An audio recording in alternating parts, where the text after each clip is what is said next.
Abrams X is a new technology manufactured by General Dynamics. Not gonna lie, that actually looks sick. That looks sick. Modern tank, literally. That looks mad. Land Systems, or GLDS. It is designed as a concept for the latest generation of main battle tank rather than the evolution of the Abrams tank series. This tank was first revealed on October 12, 2022 during the AUSA exhibition, which took place in Washington, D.C. The Abrams X represents a new generation of MBT with increased firepower, protection, and mobility to withstand all new threat of modern combat zone. Now let's take a look at the design and features of this Abrams X. As reported from General Dynamics news announcement, the Abrams X has a smaller crew size compared to the previous variant. The traditional Abrams consists of a commander, gunner, loader, and driver, while Abrams X features 3 crew hatches at the front of the vehicle. This implies that the Abrams X's turret, which has been rebuilt and seems to have a reduced profile, is completely uncrewed and instead uses automatic load. I think that's better because although it's good to have a crew member there, it's quite a dangerous place to be right by the weapon, because I feel like that's probably the center of the tank is probably the first place enemies are aiming for if they're aiming to shoot it somewhere. They're trying to disable the weapon.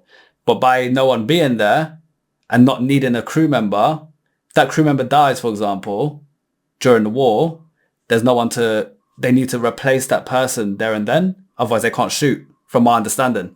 So having it through tech, you don't need to be physically armed and stuff. I guess also technology can also be quicker than a human being physically unloading, reloading. Or pressing buttons. Yeah, so I guess there's that aspect as well. And maybe it's a case where if you minus another human being inside a tank, it's more space for the other people. Less weight. And maybe they probably made the cockpit space smaller as well. Yeah. So I think it'll be aim and shoot, literally like a computer game. It'll be like that.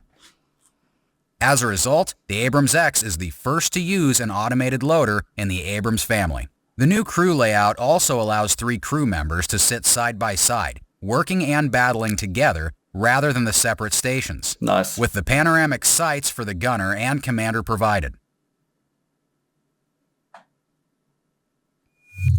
The tank includes active protection systems, countermeasure grenades, and distributed aperture camera systems, or DOS, on the turret. On the front of the tank's hull, multiple armored electro-optical cameras pointing in all directions, which could also feed into the DOS architecture, are fitted. They provide the crew with 360-degree visibility without having to depart the vehicle for a significant increase of situational awareness. That's very clever, because you physically having to come out the tank for vision is so outdated. Like, it's about time they introduce stuff like this. It's way more effective. 100%. The Abrams X also seems to feature radar sensors similar to those used in self-driving automobiles, one of which is directed skyward towards the back of the tank. This means that the Abrams X's active protection system is capable of detecting and defeating top attack weapons such as the American Javelin and the Swedish Enlock. The most astonishing capability of the Abrams X, however, is the improved Silent Watch. This is a relatively new feature that enables the Abrams to run its power-hungry thermal sights without turning on the noisy and thermally visible gas turbine engine. This is the result of the tank's new hybrid engine. The hybrid power pack on the Abrams X is one of the most significant and possibly influential technologies woven into the tank. It is a propulsion system capable of substantially enhanced fuel efficiency while improving survivability with lower acoustics and thermal signatures. 50% less.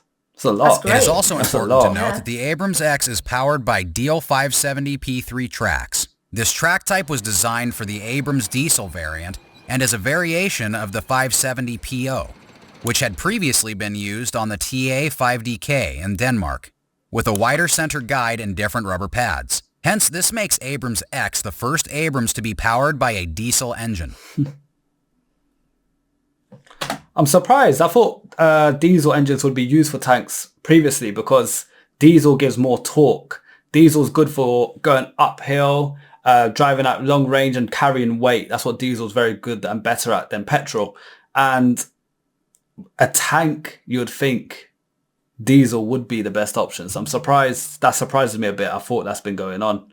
So yeah, interesting. I mean, I don't really know much about diesel. Yeah, we own many diesel cars. We've owned many diesel cars. Yeah. Like it's yeah. I know it's very good for long distance drives. Long distance driving. Yeah. Basically, it's pulling weight. It's better for pulling weight. It's less rapid, it's less speedy, but pulling weight and going up hills and driving with 5 people in the car, and look how big a tank is. I think diesel just makes more sense. Yeah. Thus, a bigger battery pack featured with the diesel engine on Abrams X can increase power, motorizing these sensors for extended periods of time. Therefore, this hybrid electric drive complements not only improved watch capabilities and some silent mobility, but also the U.S. Army's climate and electrification plans. Moreover, according to General Dynamics, the new hybrid powertrain on Abrams X decreases vehicles' weight as well as fuel consumption by 50%. Weight as well. That's For these reasons, the Abrams X becomes the next generation MBT with the same tactical range as the M1A2 Abrams, but with lower weight and increased mobility as well as transportability. It is expected to be the most mobile Abrams in its family since the 1970s. Seems a lot better than old tanks then. The Abrams X MBT is outfitted with a new XM360 120mm cannon as its main armament.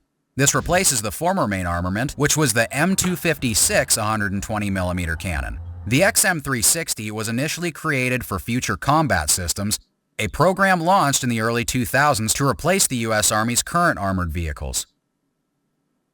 This gun has the same caliber and utilizes the same ammo as the earlier M256. It is capable of firing new mid-range munitions, advanced multipurpose, and advanced knowledge explosives, or advanced kinetic energy. To assist minimizing recoil, the XM360 120mm cannon has a pepper pot-style muzzle brake at the muzzle. Also, to decrease gun system weight, and consequently total vehicle weight, the overall gun system employs composite materials and titanium. Titanium's been put in a lot of new things because of how strong it is and how light it is. And that's probably part of the reason why it's 50% lighter, because titanium's been used.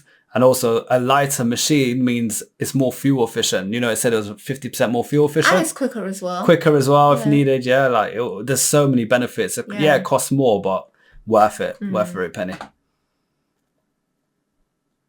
On the right side of the Abrams X's main armament is a coaxial machine gun. What's that? While the top of the turret is what looks to be an XM914 30mm chain gun, which replaces both the commander's M250 caliber machine gun and the loader's M240 7.62mm machine gun. The XM914 is equipped with a remotely controlled gun system, allowing the crew to fire from within the hull while employing a thermal imaging system. That Terminator. Yeah. But it's clever. It's all remote controlled. Yeah. So they're going to be in there safe and they can shoot where they want. They don't need a human out there risking their life. Imagine they get sniped. To aim at night and through smoke. This enables the crew to engage infantry, drones, soft-skinned vehicles such as trucks, and light armored vehicles such as the Russian BMP-3 infantry fighting vehicle with the chain gun, and at the same time, reserve main gun ammo for engagement with pure threats or enemy tanks. Therefore, this leads to indirectly boosting the main gun's ammo supply, allowing it to attack additional tanks. It's a beast, isn't it? For enhanced protection, the Abrams X has a revised armor package on the hull and turret. It also includes an active protection system capable of intercepting anti-tank guided missiles and other modern projectiles by deploying a small warhead and activating it at a safe distance from the projected platform. This will defeat or destroy the threats via a shockwave effect at a precisely calculated moment. Overall, the Abrams X is such a massive improvement over the original Abrams. The Army has attempted and failed to replace the M1's. Huh? Imagine if it was black. What, matte black? Yeah. It'll look sick. It'll look like something Batman owns. Yeah. Several times, and another Abrams is the most likely option. Although the Army currently owns thousands of Abrams and has previously refurbished earlier tanks to save money, there are so many alterations integrated into the Abrams X that remanufacturing may not be possible.